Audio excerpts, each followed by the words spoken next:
अच्छा भाई, इस बार ध्यान रखना, तुमने पेपर एनालिसिस देखी कि नहीं है, अब तक की एनालिसिस बता देता हूं। पर वन फर्स्ट रेस पर अभी भी कौन दौड़ रहा है? Sequence and series. सेकंड वाले पर जितने अभी क्वेश्चंस पता चले हैं, क्योंकि अभी ऑफिशियल आंसर की और ऑफिशियल पेपर आया नहीं है, ठीक है। फर्स्ट 11th के चैप्टर्स की मैं बात करूं, 12th वालों का नाम नहीं लूंगा, जब 12th में जाओगे तब उसकी बात करेंगे अपने। सीक्वेंस एंड सीरीज पहले नंबर पर है। दूसरे नंबर पर आ गया है सर बाइनोमियल थ्योरम, तो इस बार कम, पी एंड सी। तीसरे नंबर पर रिलेशन फंक्शन वाला चैप्टर मैं नहीं लिखूंगा क्योंकि वो 12th में मेजर पार्ट पढ़ाया जाएगा।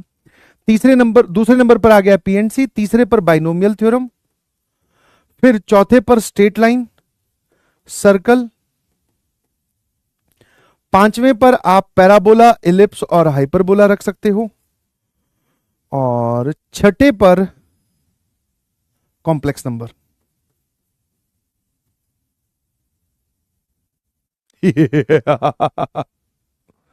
ये हार्ड है।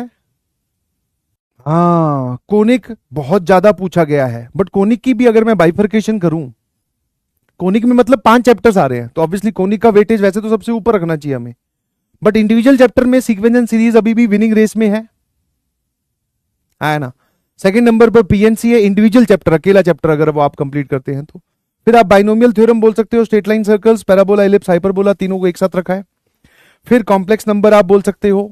हाँ, तो मेरे ख्याल से आप गेम समझ गए हैं भाई, और इतने से तुम्हारा 50% ऑफ द क्लास चैप्टर, मतलब 50% ऑफ द जो पार्ट है वो कंप्लीट हो रहा है, मतलब 25 में से आप 12 या 13 सवाल मान सकते हैं।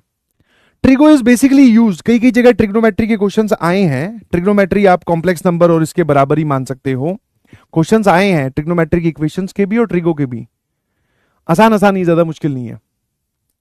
बट मेरे ख्याल से आप समझ गए कि आपको क्लास 11th, हाँ, और मैं बिल्कुल भी नहीं चाहता हूं भाई, एकदम प्रॉमिस करो कि तुम लोग ये नहीं बोलोगे क्लास 12th में जाकर कि क्लास 11th हमारी बर्बाद है, कोऑर्डिनेट ज्योमेट्री हमें नहीं आती। धुंधली धुंधली पिक्चर है सर, कोई दिक्कत नहीं है, हम थोड़ा भूल गए हैं, that is a different story, but नहीं आती है हम ये कभी नहीं बोलेंगे। स्टैटिस्टिक्स का इस बार अमाउंट घटाया गया है। पहले ऐसा था कि स्टैटिस्टिक्स जो है, स्टैट्स जो है ना, वो हर चैप्टर में या हर शिफ्ट में एक सवाल डाल देते थे, अब की बार शिफ्ट वाइज कम क्वेश्चंस आए हैं स्टैट्स के। एक्चुअल आइडिया तो देख भाई, पेपर आ जान दे फिर पता चलेगा। एक्चुअल आइडिया मतलब जब एनटीए अपने ऑफिशियल पेपर्स रिलीज कर देगी तब जाकर हमें पता चलेगा, ठीक है, कि उसने कहां से कितने क्वेश्चंस पूछे, क्योंकि ये जो एनालिसिस मैंने आपको बताया this is memory based. Memory based में भी सर गड़बड़ हो जाती है कि भाई, है ना, क्या पता किसी बच्चे को स्टैट्स का क्वेश्चन ही याद ना रहा हो, उसमें डाटा बहुत सारा होता है, तो मेमोरी बेस्ड में स्टैट्स के क्वेश्चंस को डिस्कस करना थोड़ा सा कॉम्प्लिकेटेड टास्क है 11th से।